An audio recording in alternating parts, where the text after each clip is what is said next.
ನಮಸ್ಕಾರ, ವನಶ್ರೀ ಚಾನಲ್ಗೆ ಸ್ವಾಗತ. ವಿಡಿಯೋ ತಂದಾಯಿತು. ಬನ್ನಿ ಇವತ್ತು ಅನುಪಮ ಸೀರಿಯಲ್ಲು ಹೇಗೆ ಮೂವ್ ಆಗುತ್ತೆ, ಏನು ಸ್ಟೋರಿ ಇದೆ ನೋಡೋಣ. ಅದಕ್ಕಿಂತ ಮುಂಚೆ ನನ್ನ ವಿಡಿಯೋಕ್ಕೆ ಸಬ್ಸ್ಕ್ರೈಬ್ ಮಾಡಿಕೊಳ್ಳಿ, ಹಾಗೆ ಒಂದು ಲೈಕ್ ಮಾಡಿ. ಅನುಪಮ ಮತ್ತು ಅನುಪಮ ಮಗಳು ರಾಯಿ ಸೇರಿಕೊಂಡು ದೊಡ್ಡ ಕ್ಯಾಟ್ರಿನ್ ಓಪನ್ ಮಾಡಿಕೊಂಡು ಅವರು ಬಂದಂಥ ಏನು ಆರ್ಡ್ರ್ಗಳನ್ನು ಫಾಲೋ ಮಾಡಿಕೊಂಡು ಅದರಲ್ಲಿ ತುಂಬಾ ಚೆನ್ನಾಗಿ ಮುಂದುವರಿತಾ ಇದ್ದಾರೆ. ತುಂಬ ಜನ ಅಡುಗೆ ಆಳುಗಳನ್ನೆಲ್ಲ ಇಟ್ಕೊಂಡು ತುಂಬ ಒಳ್ಳೊಳ್ಳೆ ಫುಡ್ಡನ್ನು ಕೊಟ್ಕೊಂಡು ಎಲ್ಲ ಕಡೆನೂ ಒಳ್ಳೆ ಫೇಮಸ್ ಆಗ್ತಿದ್ದಾರೆ. ಇವಾಗ ಏನಾಗಿದೆ ಅಂತಂದರೆ, ನಿನ್ನೆ ಕೂಡ ಒಂದು ಆರ್ಡ್ರ್ ಬಂದಿತ್ತು, ತುಂಬ ದೊಡ್ಡ ಆರ್ಡ್ರ್ ಅದು. ಆ ಆರ್ಡ್ರಿಗೆ ಅಡುಗೆ ಮಾಡೋಕ್ಕೆ ಸಾಮಾನು ತರೋಕ್ಕೆ ಅಂತೇಳ್ಬಿಟ್ಟು ಅನುಪಮ ಮತ್ತು ಅನುಪಮ ಜೊತೆ ಇರೋ ಅಂಥ ಚಾಚಿ ಮತ್ತು ಜಾನಕಿಯಮ್ಮ ಮತ್ತು ಒಂದು ಮಗು 3 ಜನ ಹೋಗ್ತಾ ಇರ್ತಾರೆ. ಆ ಕಡೆಯಿಂದ ಈ ಆರ್ಡ್ರ್ ಏನು ಕೊಟ್ಟಿದ್ದಾರೋ ಸೊಸೆ ಬಂದು ಅವ್ರ ಅತ್ತೆ ಮತ್ತು ಅತ್ತೆ ಡ್ರೈವರು ಇಬ್ಬರೂ ಕಾರಲ್ಲಿ ಬರ್ತಾ ಇರ್ತಾರೆ. ಅರ್ಜೆಂಟು ದೇವಸ್ಥಾನಕ್ಕೆ ಹೋಗ್ಬೇಕಾಗುತ್ತೆ, ಅವ್ರ ಪೂಜೆ ಇರುತ್ತೆ ಅಂತೇಳ್ಬಿಟ್ಟು. ಆ ಟೈಮಿಗೆ ಕರೆಕ್ಟಾಗಿ ಏನಾಗುತ್ತೆ ಅಂದರೆ, ಡ್ರೈವರು ಸ್ಪೀಡ್ ಹೋಗ್ತಾ ಇರ್ತಾನೆ. 10 ನಿಮಿಷದಲ್ಲಿ ಹೋಗಬೇಕು ಅನ್ನೋ ಮೂಮೆಂಟಲ್ಲಿ ಸ್ಪೀಡಲ್ಲಿ ಹೋಗ್ತಿರುವಾಗ ಮಗುಗೆ ಸ್ವಲ್ಪ ಡ್ಯಾಸ್ ಹೊಡೆದ್ಬಿಡ್ತಾನೆ. ಆ ಮಗುಗೆ ಡ್ಯಾಸ್ ಹೊಡೆದಾಗ ಮಗು ಅಮ್ಮ ಅಂತ ಕಿರ್ಚ್ಕೊಳ್ಳುತ್ತೆ. ಆವಾಗ ಕಾರ್ ಅಡ್ಡ ಹಾಕಿ ಅನುಪಮ ಅಲ್ಲಿ ಅವಾಜ್ ಹಾಕಿರ್ತಾಳೆ ತುಂಬಾ. ಅಂದರೆ ಅವಾಜ್ ಅಂದರೆ ಹಂಗಿಂಗೆ ಅವಾಜ್ ಹಾಕಿರಲ್ಲ. 1,00,000 ರೂಪಾಯಿ ಕೊಡ್ತೀನಿ ಅಂದರು ಅವಮ್ಮ ಇವಳು ಒಪ್ಪಿರಲ್ಲ ಅನುಪಮ. ಯಾಕೆ ಅಂತಂದರೆ, ಸಮಾಜಕ್ಕೆ ಈ ಥರ ನೀವು ದುಡ್ಡು ಕೊಟ್ಟು ಬಾಯಿ ಮುಚ್ಚುವಂಥ ಕೆಲಸ ಬೇಡ, 1,00,000 ರೂಪಾಯಿ ನಾನು ಕೊಡ್ತೀನಿ ತೊಗೊಳ್ಳಿ ಅಂತೇಳಿ ಕೊಡೋಕ್ಕೆ ಹೋಗ್ತಾಳೆ. ಆವಾಗ ಅಮ್ಮಂಗೆ ಸಿಟ್ಟು ಬಂದುಬಿಡುತ್ತೆ. ಹಾಕಿರೋ ಸ್ಪೆಕ್ಸು ಕೂಡ ಡೈಮಂಡು, ಅವಳು ಹಾಕಿರೋ ಒಡವೆ ಡೈಮಂಡು, ಸಖತ್ತು ಶ್ರೀಮಂತರಾಗಿರ್ತಾರೆ. ಮೊಬೈಲ್ ಕೂಡ ಡೈಮಂಡು, ಪ್ರತಿಯೊಂದು ಡೈಮಂಡಲ್ಲೇ ಇರುತ್ತೆ. ಅದೆಲ್ಲ ನೋಡ್ಬಿಟ್ಟು, ನೀವು ಶ್ರೀಮಂತರು, ನೀವು ಹೆಂಗೆ ಮಾಡಿದ್ರು ನಡೆಯುತ್ತೆ ಅಂತೇಳಿ ಈ ಥರ ಮಾಡ್ತೀರಾ, ಹಾಗೆ ಹೀಗೆ ನೀವು ಸಾರಿ ಕೇಳಲೇಬೇಕು ಅಂತೇಳಿ ಸಾರ್ವಜನಿಕರನ್ನೆಲ್ಲ ಕೂರಿಸ್ಬಿಟ್ಟು ಅಲ್ಲಿ ಸೇರಿಸ್ಕೊಬಿಡ್ತಾಳೆ. ಎಲ್ಲರನ್ನೂ ಕರೆದು ಸೇರಿಸಿ ಅನುಪಮ ಸಾರಿ ಕೇಳಿಸ್ಬಿಟ್ಟಿರ್ತಾಳೆ ಈ ಅಮ್ಮ ಜೊತೆ. ಅದು ಅವಳಿಗೆ ತುಂಬಾ ಇರಿಟೇಷನ್ ಆಗಿರುತ್ತೆ, ತುಂಬ ಅಂದರೆ ತುಂಬ ಅವಮಾನ ಆಗಿರುತ್ತೆ.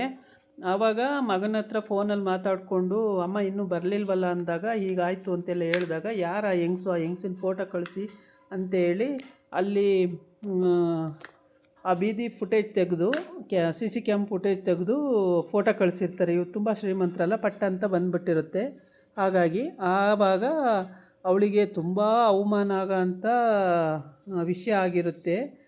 ಸೊಸೆಗೆ ಪಾಪ ಆ ವಿಷಯ ಗೊತ್ತಿರಲ್ಲ, ಇವಳೇ ಕ್ಯಾಟ್ರಿನಿಗೆ ಕೊಟ್ಟಿದ್ದಾರೆ ಅನ್ನೋದು ಗೊತ್ತಿರಲ್ಲ. ಕ್ಯಾಟ್ರಿನಿಗೆ ನೀನೇ ಕೊಟ್ಟು ಬಾ ಅಂತ ಅತ್ತೆ ಕಳಿಸಿರ್ತಾಳೆ. ಅವಳು ಕೊಟ್ಟು ಬಂದಿರ್ತಾಳೆ, ಏನೇನು ಅಡುಗೆ ಬೇಕು ಅಂತೆಲ್ಲ ಹೇಳಿರ್ತಾಳೆ. ಆ ಅಡುಗೆ ಅವ್ರು ಮಾಡ್ಕೊಂಡು ರೆಡಿಯಾಗಿ ತಂದಿರ್ತಾರೆ. ಇಲ್ಲಿ ಅವ್ರ ಸೊಸೆ ಮನೆಗೆ ಬಂದಾಗಲೇ ವಿಷಯ ಗೊತ್ತಾಗೋದು. ಇವ್ರನ್ನೇ ನಿನ್ನೆ ನಾನು ಅಲ್ಲಿ ಅಡ್ಡಾಕ್ಕೊಂಡಿದ್ದು, ಇವಳೇ ನನ್ನನ್ನು ಅಡ್ಡಾಕ್ಕೊಂಡು ನನಗೆ ಅವಮಾನ ಮಾಡಿದ್ದು ಅಂತ ಅವರಿಗೂ ಗೊತ್ತಾಯಿತು, ಅನುಪಮಗೂ ಗೊತ್ತಾಯಿತು. ಇವಾಗೇನು ಮಾಡೋಕ್ಕಾಗಲ್ಲ, ವಿಧಿ ಇಲ್ಲ. ಪಾಪ ಅವಾಂಟಿ ಹತ್ರೂ ಅನುಪಮ ಬಿಟ್ಟಿರಲಿಲ್ಲ, ಸಾರಿ ಕೇಳಲೇಬೇಕು ಅಂತ ಹಠ ಮಾಡಿಬಿಟ್ಟಿರ್ತಾಳೆ. ಇವಾಗ ಮಗನಿಗೆ ಆ ವಿಷಯ ಈಗ ಅರ್ಧ ಗಂಟೆ ಮುಂಚೆ ಗೊತ್ತಾಗಿರುತ್ತೆ. 2 ವಾರ ಆಗಿರುತ್ತೆ ಅವನು ಹೋಗಿ, ಈಗ ಬಂದಿರ್ತಾನೆ.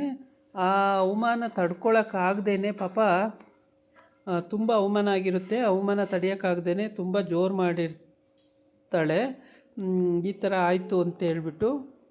ಆಗ ತುಂಬ ಅಂದರೆ ತುಂಬ ಶ್ರೀಮಂತರು.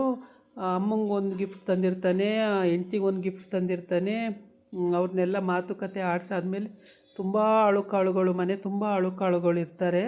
ಅವರೆಲ್ಲ ಅನುಪಮ ಫಸ್ಟು ಒಳಗೆ ಹೋಗ್ತಾಳೆ. ಆ ಅಮ್ಮ ನೋಡ್ತದೆ, ನೋಡಿಬಿಟ್ಟು ಗೇಟಲ್ಲೇ ಅವರು ಬರ್ತಾ ಇರೋದು ಗೊತ್ತಾಗುತ್ತೆ. ಇವ್ರಿಗೆ ಕ್ಯಾಟ್ರಿನ್ ಕೊಟ್ಟಿರೋದು ಅಂತ ಸೊಸೆ ಗೊತ್ತಾಗುತ್ತೆ. ಆಮೇಲೆ ಅಲ್ಲೇ ನಿಲ್ಲಿಸಿ ಅವರಿಗೆ ತುಂಬ ಹೊತ್ತು ಕಾಯಿಸಿ, ಆಮೇಲೆ ಸೆಕ್ಯೂರಿಟಿ ಫೋನ್ ಮಾಡಿ, ಅವರು ಸೊಸೆ ಫೋನ್ ಮಾಡಿ ಇನ್ನೂ ಬರಲಿಲ್ವಲ್ಲ ಅಂತ, ಇಲ್ಲ ಬಂದಿದ್ದೀವಿ ಮೇಡಮ್, ಆಚೆನೇ ಇದ್ದೀವಿ ಅಂತ ಹೇಳಿ, ಆಮೇಲೆ ಅತ್ತೆ ಸೊಸೆ ಗೊತ್ತಾಯ್ತಲ್ಲ ಅಂತೇಳಿ ತಕ್ಷಣವೇ ಒಳಗೆ ಬರೋಕ್ಕೆ ಕೇಳು ಅವ್ರನ್ನ ಅಂತೇಳಿ ಒಳಗೆ ಬಂದಾದಮೇಲೆ ಮತ್ತೆ ಮಗ ಬಂದ ಅಂತೇಳಿ ಎಲ್ಲ ಆಚೆ ಈಚೆ ಓಡಾಡ್ಬಿಡ್ತಾರೆ.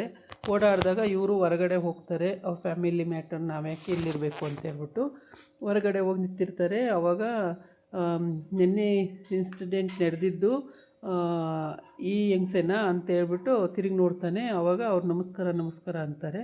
ಓಕೆ, ಇವನೊಂದು ಇಂಟೆನ್ಷನ್ ಇಟ್ಕೊಂಡು ತಿರುಗಿ ನೋಡ್ತಾನೆ. ಅವರು ನನ್ನ ಪರಿಚಯ ಮಾಡ್ಕೋತವ್ರೆ ಅಂತ ನಮಸ್ಕಾರ ಅಂತಾರೆ, ಅಮ್ಮ ಮಗಳು ಇಬ್ಬರೂ. ಆದರೆ ಅಮ್ಮ ಅದರಲ್ಲಿ ಮಗಳಿಗೆ ಆ ವಿಷಯ ಗೊತ್ತೇ ಇರಲ್ಲ ಪಾಪ. ರಾಯಿಗೆ ಏನು ನಡೀತು ಅಂತ ಗೊತ್ತಿರಲ್ಲ, ಸ್ವಲ್ಪ ಸ್ವಲ್ಪ ಗೊತ್ತಿರುತ್ತೆ, ಆದರೆ ಇವರೇ ಅವರು ಅಂತಲೂ ಗೊತ್ತಿರಲ್ಲ. ಹಾಗಾಗಿ ಇವರು ತುಂಬ ಸ್ಟ್ಯಾಂಡರ್ಡ್ ಅಡುಗೆ ಮಾಡ್ಕೊಂಡು ಬಂದುಬಿಟ್ಟಿದ್ದಾರೆ. ಈಗ ಅಡುಗೆ ವಾಪಸ್ ಹೋಗುತ್ತೋ ತಗೋತಾರೋ ಇಲ್ವೋ ಅನ್ನೋದು ಗೊತ್ತಿಲ್ಲ. ಏಕೆಂದರೆ ಅವ್ರ ಅಮ್ಮಂಗೆ ತುಂಬ ಅವಮಾನ ಆಗಿರೋದ್ರಿಂದ ಅವ್ರದ್ದು ಅಡುಗೆ ವಾಪಸ್ ಬಿಟ್ಟರು ಬಿಡ್ಬೋದು, ಹೇಳೋಕ್ಕಾಗಲ್ಲ. ಇವಳೇ ಅವಳು ಅಂತ ಗೊತ್ತಾದಾಗ, ಅವಮಾನ ಮಾಡಿದ್ದು ಇವಳೇ ಅಂತ ಗೊತ್ತಾದಾಗ ತುಂಬ ಅವಮಾನ ಆಗುತ್ತೆ. ಎಂಥವ್ರಿಗೂ ಅವಮಾನ ಆಗೇ ಆಗುತ್ತೆ. ಅವಮಾನ ತಡ್ಕೊಳ್ಳೋಕ್ಕೆ ಸಾಧ್ಯನೇ ಆಗಲ್ಲ. ಹಾಗಾಗಿ ಅನುಪಮ ಅಲ್ಲಿ ಸಾರಿ ಕೇಳಿಸಿದ್ದು ಇವರಿಗೆ ಭಾರಿ ಇರಿಟೇಷನ್ ಆಗಿದೆ. ಅಲ್ಲಿ ನೋಡ್ತಾ ಇದ್ದಾನೆ ಮಗ. ಇವಾಗ ಅವನು ಏನು ತೀರ್ಮಾನ ತಗೋತಾನೆ ಅನ್ನೋದು ಅವನ ಮೇಲಿದೆ. ಹಾಗಾಗಿ ಮಾಡ್ಕೊಂಡು ಬಂದಿರೋ ಅಡುಗೆನ ಇಟ್ಕೊಂಡೇ ನಿಂತಿದ್ದಾರೆ ಅವರು. ಎಲ್ಲವನ್ನೂ ಇಟ್ಕೊಂಡು ಕ್ಯಾರಿ ಬ್ಯಾಗಲ್ಲೇ ಇಟ್ಕೊಂಡು ನಿಂತಿದ್ದಾರೆ. ಆದರೆ ಒಳಗೂ ಇಸ್ಕೊಂಡು ಇಲ್ಲ. ಸೆಕ್ಯೂರಿಟಿಗಳು 2 ಜನ ಬಂದು ಚೆಕ್ ಮಾಡಿದ್ರು, ಏನಾರು ಇದೆಯಾ ಅಂತೇಳಿ. ಏನೂ ಇಲ್ಲ ಅಂತಾಯಿತು. ಸೆಕ್ಯೂರಿಟಿ ಗಾರ್ಡು ಅವನು ಒಳಗೆ ಬರ್ಬೇಕಾದ್ರೆ ಅವ್ನು ಚೆಕ್ ಮಾಡ್ದೆ, ಅದು ಆಗೋಯ್ತು.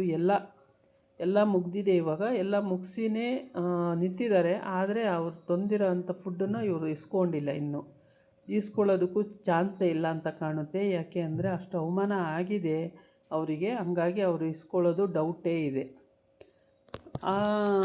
ರಾಯಿಗೆ ಈ ವಿಷಯ ಫುಲ್ಲು ಇವರೇ ಅಂತಲೂ ಗೊತ್ತಾಗಿಲ್ಲ. ಇನ್ನೂ ಶ್ರೀಮಂತರ ಮನೆ ಅನ್ನೋದೊಂದು ಗೊತ್ತು. ಅವ್ರ ಮನೆಯಲ್ಲಿ ತುಂಬಾ ಈ ಥರ ಇರುತ್ತೆ ಅನ್ನೋದು ಗೊತ್ತು. ಅದು ಬಿಟ್ಟರೆ ಮತ್ತೇನೂ ಗೊತ್ತೇ ಇಲ್ಲ ರಾಯಿಗೆ. ರಾಯಿ ಸುಮ್ಮನೆ ಮಮ್ಮಿ ಜೊತೆ ಇದ್ಕೊಂಡಿದ್ದಾಳೆ ಅಷ್ಟೇ.